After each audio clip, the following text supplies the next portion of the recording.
lot of chunk of youngsters who look for, a high rewarding, job. So which is what is happening right now. So a good thing is with, with the upcoming batches, or maybe last 5-10 years with IRMA opening up and a lot of new companies coming in, you have those opportunities from the beginning itself, right? So those engagement, those ice breaking, which requires, to deal with this strata of people, I think was coming from my training at IRMA, some of those experiences.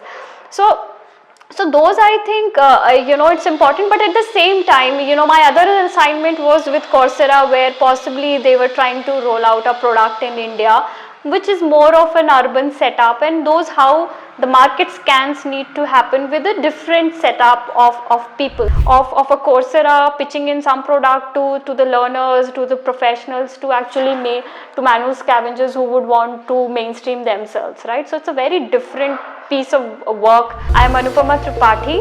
I work with KPMG, which is a consulting firm, and I work as manager. Hello everyone, my name is Love Bhardwaj. I work as the National Lead Skilling and Employment for United Nations Development Program India.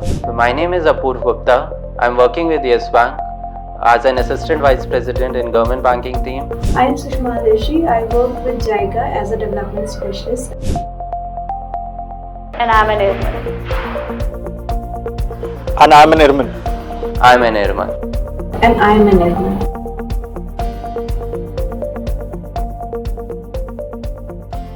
Hi, I am Anupama Tripathi. I work with KPMG, which is a consulting firm, and I work as manager. Briefly, if I talk about myself, I had absolutely no idea of development sector before joining IRMA. So I was actually chemistry graduate and a chemistry postgraduate, and my logical next step was ideally doing a PhD in chemistry. But it's a funny story. I don't know. I think it's a unique story in my case. I'm not sure how much of it is applicable to others.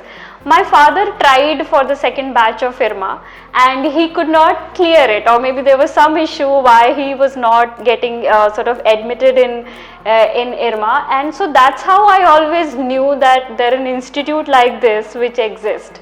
So this was my first exposure to IRMA. So it's on the personal side of the story, but otherwise also my father used to work with World Bank. So, and there he was doing a lot of work in the development sector, especially with self-help groups and stuff. So all these terminologies per se was not new to me. I was aware what this campus is all about, a bit of it, as in that there's something like such institute exists, but per se this was not in my scheme of things. Then I started preparing for some examination. IRMA happens to be one of the examination, and then I cleared it in terms of the written test. So from there I think possibly the interest started building up when I started inquiring about this institute. So obviously, once you're like preparing for some examination, you would want to know something about the institute. So first thing that immediately like sort of I especially liked it was the campus, because through website I got to know. My father was also sort of aware of this institute. So this was like, campus was so fascinating, I can't tell you, because this looked like literally, some agriculture field kind of a situation, and was so beautifully made. Back 2008, it was even less construction and more of open ground. So it was way beautiful than what I think now it is. So that was first definitely catch point for me. And then obviously there are a bit of information on some of the alumni who have passed out from the campus. So this gave me a good confidence that I can do it. So then, yeah, so that's how I got interested in IRMA, and then pursued it just like any other college, ke jana hai, you go there, you attempt, if you clear it, then we will see.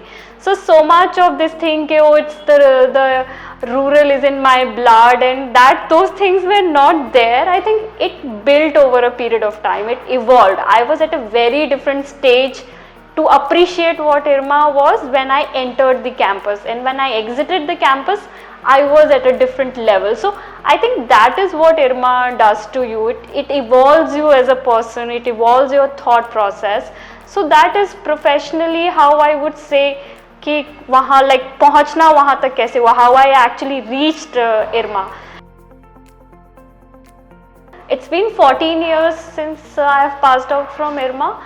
And then journey, obviously it started with microfinance, because I think our batch, as in PRM 29, was still unique in so many ways, because till then the placement policy was closed, as in only designated organization would come to IRMA, right? So only certain NGOs or maybe research firms, maybe one or two banks, and of course we have Amul, GCMF and stuff. So that was the placement. So there's no hiccups here and there, a lot of confusion where to go, that was not there. But obviously it's a very different ball game altogether once you are out in the market in terms of opportunities which you would want to take up. Fortunately, I had some good experience of working with very different kinds of organizations, which included World Bank, which included Gates Foundation, consulting firms. So somehow those things kept on happening one after the other, and over the period of time I built my profile in the government consulting, and mostly I've been working with central ministries, state governments, private sector client who are still related to the development sector field, doing welfare programs, but at the same time the domain area is much different and wider. For example, I think 7-8 years is mostly in the education and skill development domain, and we've been sort of helping private sector clients to establish these institutions. NEP, National Education Policy, is now a live thing. How do we execute it, implement it? So there are multiple areas in the education and skill development space where we are working. There are times where I go back and reflect, because I joined IRMA as a fresher. I was just out from my campus and I was inside IRMA.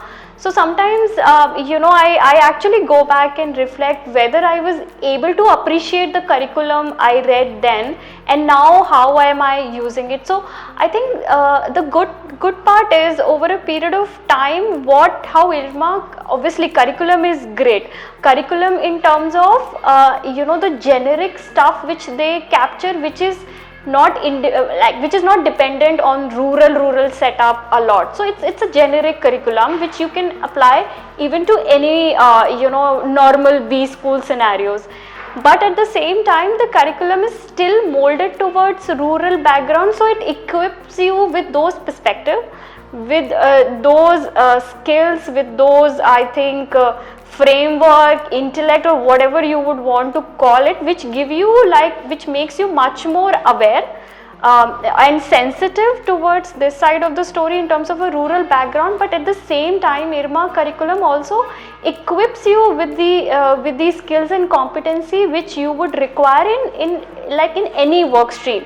Like your marketing is as good as a normal marketing, a normal B school would possibly do. So the point I'm trying to make here is that what is peculiarity of IRMA curriculum? The IRMA curriculum is not actually sort of binding you to only rural setup. It is giving you wings to fly, literally wings to fly, and then it also makes you sensitive towards the requirements of the rural background or rural setup or the bottom of the pyramid. So I think in a way IRMANs are at much more advantaged position, because they also have skill sets to handle a rural setup. At the same time, they are also equipped to handle much more urban setup, which any normal B school graduate can handle. So in terms of what I still carry forward from IRMA, as I mentioned in previously, that all 13 years have been mostly in with the government setup, and more inclined towards development sector, because that's how I've been trained on, because I have no idea before whatever the development sector is. Whatever I've learned from this sector or about this sector, like the step one was IRMA, right? And then I sort of carried forward those things. So all of those, I think, the financial models which they talked about, how do you assess the policies, the welfare schemes, how do they create it, setting up of institutions. I remember, one of the project I sort of did with, this Rajiv Gandhi Mahila Vikas Pariyojana, where we were trying to set up a women bank.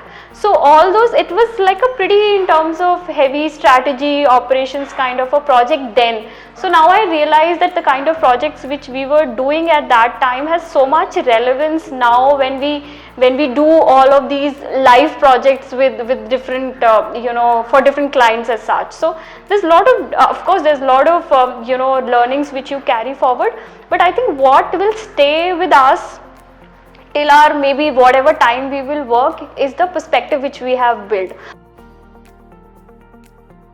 Even in terms of financially, of course, there's a lot of chunk of youngsters who look for a high rewarding job. So which is what is happening right now. So a good thing is with with the upcoming batches, or maybe last 5-10 years, with IRMA opening up and a lot of new companies coming in, you have those opportunities from the beginning itself, right? So you can pick up those opportunities, reap in the benefits which these profiles are sort of giving you. So that is really a good part, that it is not restricting you to any one particular field. It's like a level field for everyone. You are out there in the market, pick up things which you would want to, be it on a generic side, be it on the the rural background side, or like that bottom of the pyramid if you really want to work with.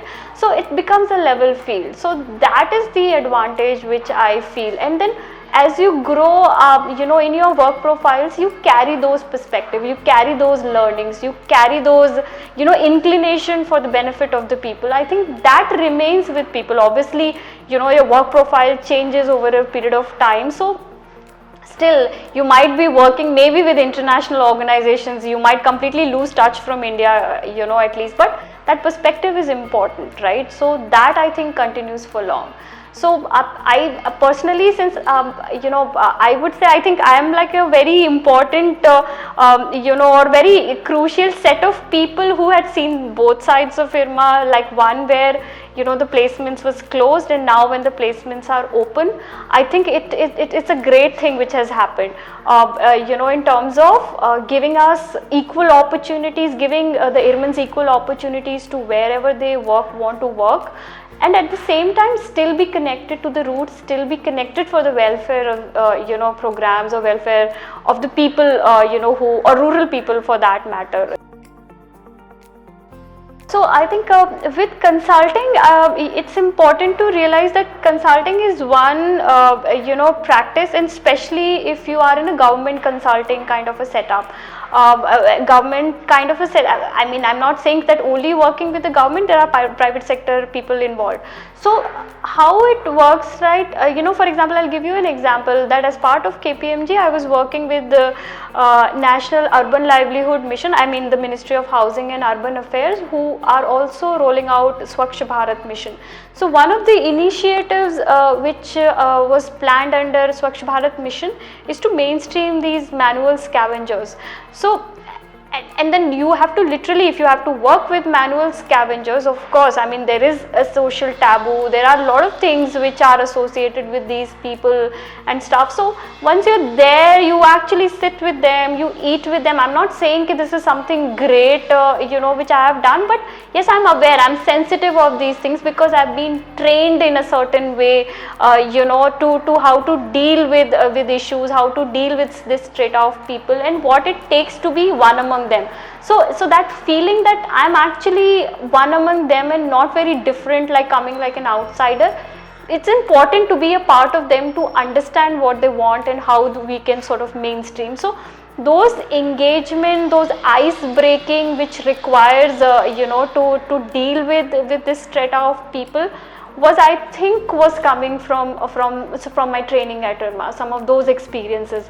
So those I think it's important, but at the same time, my other assignment was with Coursera, where possibly they were trying to roll out a product in India which is more of an urban setup, and those how the market scans need to happen with a different setup of people. So I see that gamut of the different stakeholders or the kind of profile of people you work with, and how do you deal with. So it's a classic, I'll tell you how, it's a very classic example of like the beauty of the curriculum which IRMA has, right?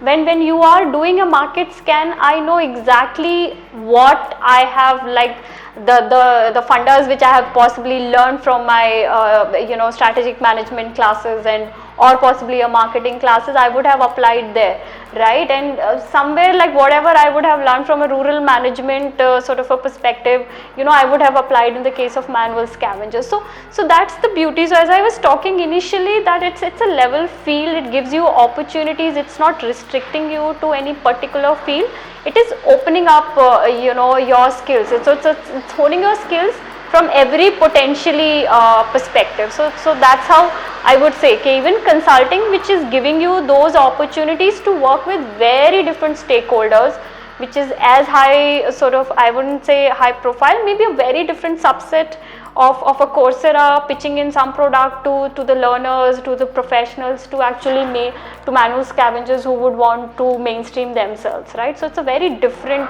piece of work, very different stakeholders which we work with in consulting assignments, right? So that's how you've been trained in IRMA, right? To handle both of this group of people and with equal sensitivity, with equal acumen, so that you can offer those strategic inputs which is useful for both the group of people.